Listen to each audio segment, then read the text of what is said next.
बच्चों सुप्रभात।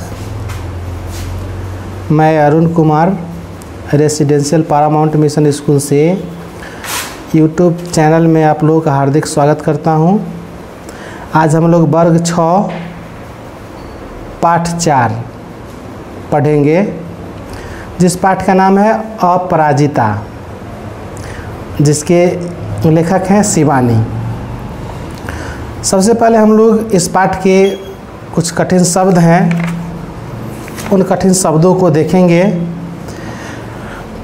अपराजिता मतलब जिसने हार न मानी हो। विधाता का मतलब होता है ईश्वर। विलक्षण मतलब अनोखा, असाधारण। रिक्तता का मतलब होता है खालीपन। अभिशप्त मतलब होता है जिसे शाप दिया गया हो। काया मतलब होता है शरीर। व्हीलचेयर पहिए वाली कुर्सी। निर्जीव बेजान। दक्षता कुशलता। नियत मतलब तय। नियति भाग्य को बोला जाता है। आघात का मतलब चोट। देवांगना अप्सरा को बोलते हैं, जो देवलोक से बहुत सुंदर स्त्री, देवलोक की बहुत सुंदर स्त्री को देवांगना कहते हैं। मेधावी का मतलब होता है बुद्धिमान। निष्प्राण जिसमें किसी प्रकार की प्राण नहीं हो, बेजान को निष्प्राण बोला जाता है। जिजीविषा जीने की लालसा, उधर ही रखिए वहाँ पर। मैडम एक आदर सूचक शब्द है जो महिला के लिए प्रयोग किया जाता है। माइक्रोबायोलॉजी सूक्ष्म जैविकी। बायोडेटा वृत्त, जीवन वृत्त जीवन से संबंधित बातें जो लिखी जाती है, कुछ परिचय जो दिया जाता है उसको बायोडेटा बोलते हैं। ईस्ट वेस्ट सेंटर उत्तरी पश्चिमी केंद्र। कंठगत कंठ में आना। थीसिस शोध। डॉक्टरेट एक डिग्री है। अस्तित्व होने का भाव। प्रोफेसर प्राध्यापक। जननी मतलब माता। सहिष्णु का मतलब होता है सहने की शक्ति, सहनशील जिसको कहते हैं। अपंग विकलांग। निरंतर लगातार को बोलते हैं निरंतर। ऑर्थोपेडिक सर्जन हड्डियों के रोग की शल्य चिकित्सा करने वाला, ठीक है। ख्याति का मतलब होता है प्रसिद्धि। चमत्कृत का मतलब होता है हैरान करने वाला। मदर का मतलब होता है माँ, जिससे सब लोग परिचित हैं। लेदर जैकेट चमड़े की जैकेट। गर्ल गाइड बालिका स्काउट। अब हम लोग पाठ की तरफ चलेंगे। अपराजिता जिसका अर्थ है जिसने हार न मानी हो, ठीक है। तो एक ऐसे शख्सियत के बारे में इस पाठ में बताया गया है जिसने अपने ज़िंदगी से हार नहीं मानी। कुदरत ने, ईश्वर ने, भगवान ने उसके साथ कुछ नियति की, लेकिन उसने अपने जीवन से हार नहीं माना। प्रस्तुत पाठ महिला सशक्तिकरण की दिशा में एक सशक्त कहानी के रूप में है। ये कहानी जो बताया गया है यह महिला को एक करने के लिए, महिला में शक्ति देने के लिए यह कहानी प्रेरित करती है। इसका दूसरा पक्ष विकलांगों को सक्षम बनाने की ओर हमारे दायित्व का बोध कराता है। विकलांग अगर हैं तो वह किस प्रकार सक्षम हैं उसके बारे में यह बताया गया है। यदि हम विकलांग व्यक्ति की थोड़ी सी सहायता कर सके तो उसमें असीम आत्मविश्वास का संचार हो जाता है। विकलांग हमारी सहानुभूति तो चाहते हैं पर दया नहीं। उनमें अपार क्षमताएं निहित होती हैं, बस उन्हें मौके की तलाश रहती है। यह पाठ मानवीय संवेदनाओं को अभिव्यक्ति प्रदान करता है। मतलब मानवीय संवेदना का अर्थ हुआ मनुष्य में तरह तरह की भावनाएं जो उठती है उसको प्रकट करता है। आइए पाठ की ओर चलते हैं। ये तो था। कभी कभी अचानक ही विधाता हमें ऐसे विलक्षण व्यक्तित्व से मिला देता है जिसे देख हमें अपने जीवन की रिक्तता बहुत छोटी लगने लगती है। लेखक यहाँ पर लेखिका कहेंगे, लेखिका जो है वह कहते हैं जो अचानक ही विधाता, अचानक ही हम ऐसे लोगों को, ऐसे विशेष गुण वाले लोगों को देखते हैं जिससे लगता है कुछ जीवन में हमारा शून्य नहीं है, जीवन जो है अपार क्षमताओं से भरा हुआ है। मैंने अभी पिछले ही महीने एक ऐसे अभिशप्त काया देखी जिसे विधाता ने कठोरतम दंड दिया है, किंतु उसे वह नतमस्तक आनंदी मुद्रा में झेल रही है, विधाता को कोस कर नहीं। मतलब विधाता ने उसे कठोरतम दंड दिया है, विधाता के द्वारा उसे दंड स्वरूप यह विकलांग हो गई है, दंड स्वरूप ही, लेकिन उसको वह कोस कर नहीं झेल रही है, उसको वह खुशीपूर्वक झेल रही है, क्योंकि उसका एक शरीर का कुछ अंग ही विकलांग हुआ है।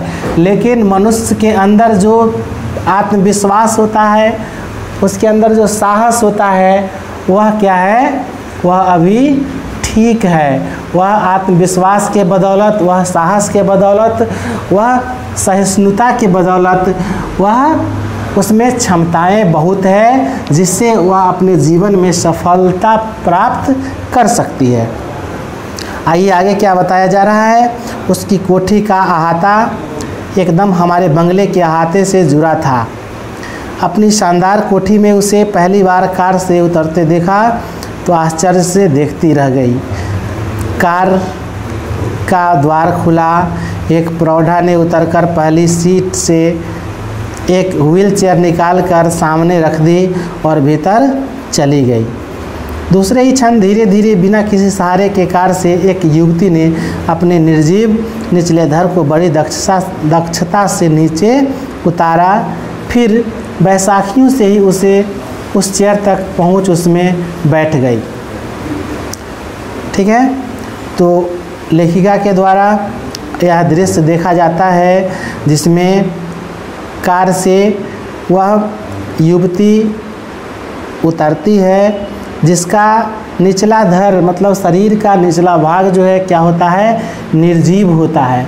मतलब शरीर का निचला भाग है लेकिन वह शून्य है, वह किसी प्रकार का कार्य नहीं कर सकता है ना। इस तरह से वह क्या है, अपंग है। लेकिन उस अपंग के कारण उसमें उसके दक्षता में कोई परिवर्तन नहीं है। वह बड़ी ही दक्षता से अपने शरीर को नीचे उतारती है और वह बैसाखी जो एक सहारा होता है, पैर का काम करता है, उसकी मदद से वह उस चेयर तक पहुंचती है।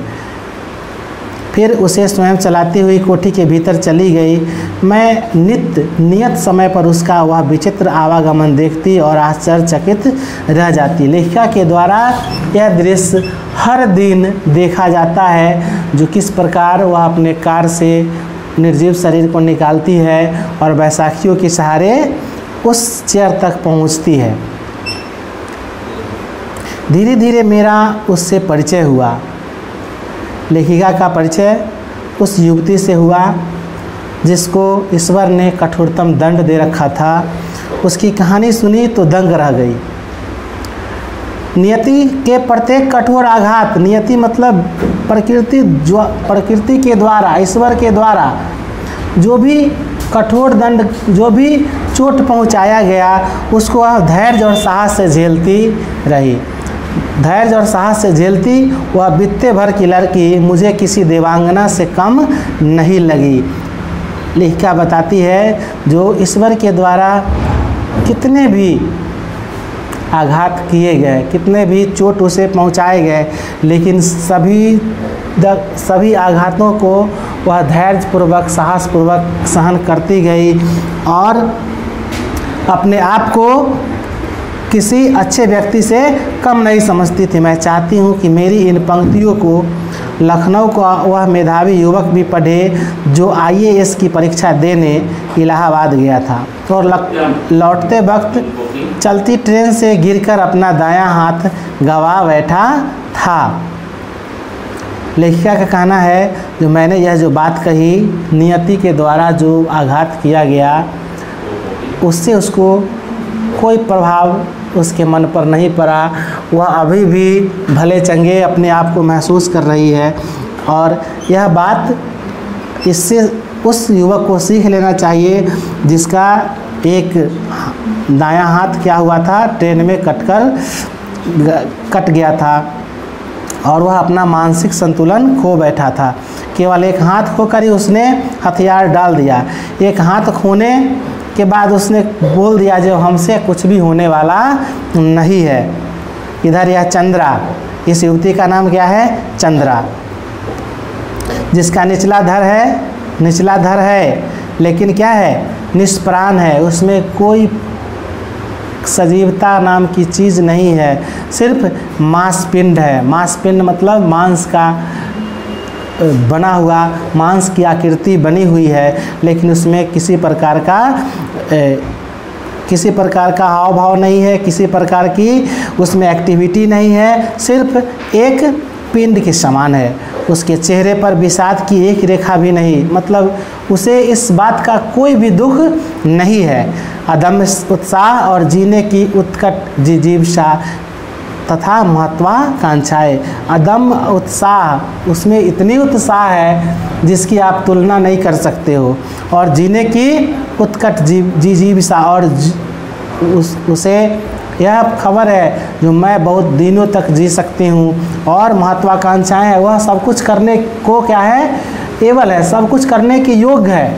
वह अपने आप को बिल्कुल स्वस्थ महसूस कर रही है मैडम।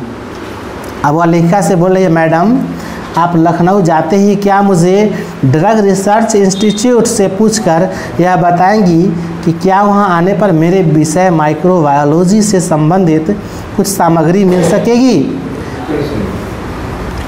मैडम आप कह रहे थे कि आपके दामाद हवाई के ईस्ट वेस्ट सेंटर में है, क्या आप उन्हें मेरा बायोडाटा भेजकर पूछ सकेंगी कि मुझे वहाँ की कोई फेलोशिप मिल सकती है?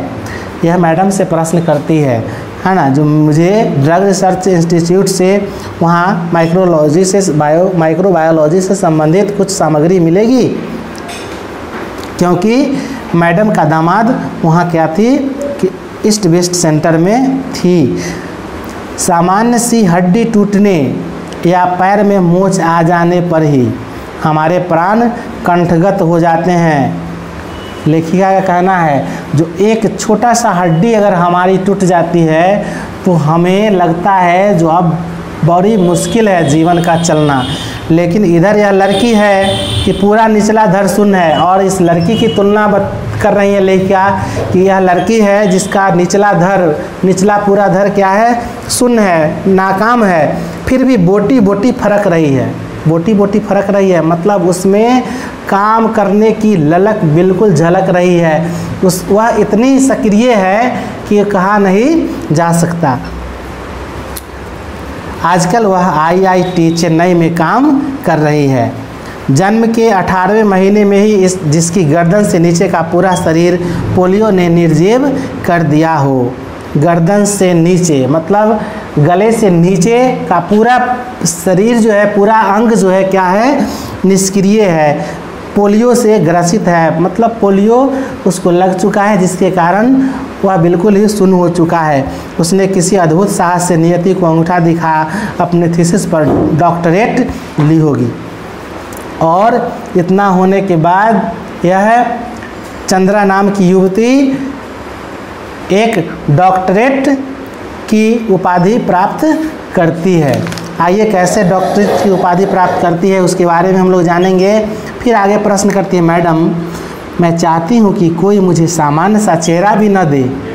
आप तो देखती है ना, मेरी माँ को मेरी कार चलानी पड़ती है, मैंने इसी से एक ऐसी कार का नक्शा बना कर दिया है जिससे मैं अपने पैरों के निर्जीव अस्तित्व को भी सजीव बना दूंगी।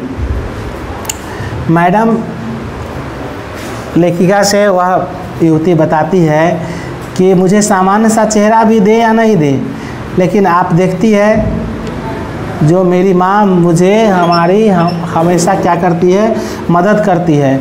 और इसी के लिए मैंने एक कार का नक्शा तैयार किया है जिसको चलाने के लिए एक निष्प्राण पैर भी काम कर सकता है, निष्प्राण पैर भी सजीव बन सकता है। इट मीन्स जो पैर निष्प्राण हो चुका है, जो पैर मर चुका है, वह भी उसको सजीव बनकर चला सकता है।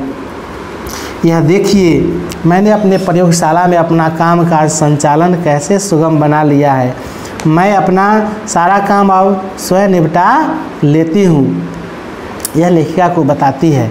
उसने मुझे कुछ तस्वीरें दिखाई डॉक्टर चंद्रा के प्रोफेसर के शब्दों में। डॉक्टर चंद्रा के द्वारा, पहले चंद्रा थी, अब क्या हो गई डॉक्टर चंद्रा, मतलब अब डॉक्टरेट की वह उपाधि प्राप्त कर ली। अब वह क्या बता रही है, हमने आज तक 2 व्यक्तियों द्वारा सम्मिलित रूप में नोबेल पुरस्कार पाने के विषय में सुना था, किंतु आज हम शायद पहली बार इस पीएचडी के विषय में कह सकते हैं। देखा जाए तो यह डॉक्टरेट भी संयुक्त रूप से मिलनी चाहिए डॉक्टर चंद्रा और उनकी अद्भुत साहसी जननी श्रीमती टी सुब्रमण्यम को। प्रोफेसर डॉक्टर चंद्रा कहती हैं कि हमने नोबेल पुरस्कार के विषय में सुना था, लेकिन डॉक्टरेट पीएचडी के विषय में कह सकते हैं। डॉक्टरेट के लिए यह पुरस्कार मुझे संयुक्त रूप से मिलनी चाहिए। इसमें मेरी माँ की अद्भुत साहस का महत्व दिया गया है। 25 वर्ष तक इस सहिष्णु महिला ने, 25 वर्ष तक इसकी माँ ने, इनकी माँ जो है टी सुब्रमण्यम,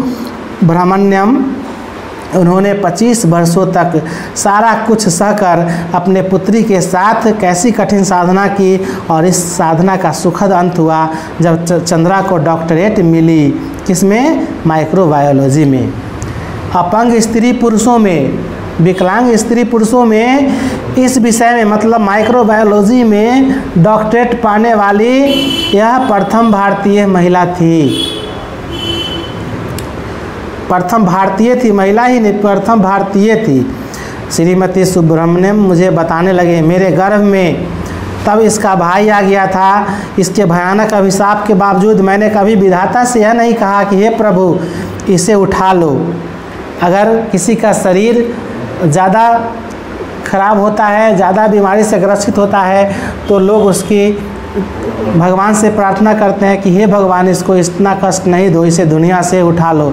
लेकिन लेखिका की माँ कहती है, डॉक्टर चंद्रा की माँ कहती है कि इतना कुछ होने के बाद भी मैंने विधाता से कभी ये नहीं कहा हे इस बार इसे उठा लो। मैं निरंतर इसके जीवन की भीख ही मांगती रही।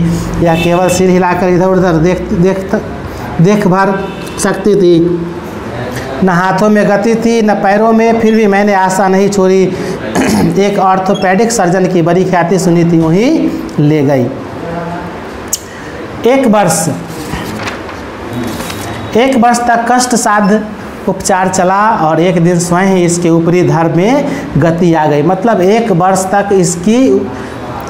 इसके शरीर का उपचार किया गया और इसके ऊपरी धर में गति आ गई। हाथ हिलने लगे, नन्ही उंगलियां मुझे बुलाने लगी।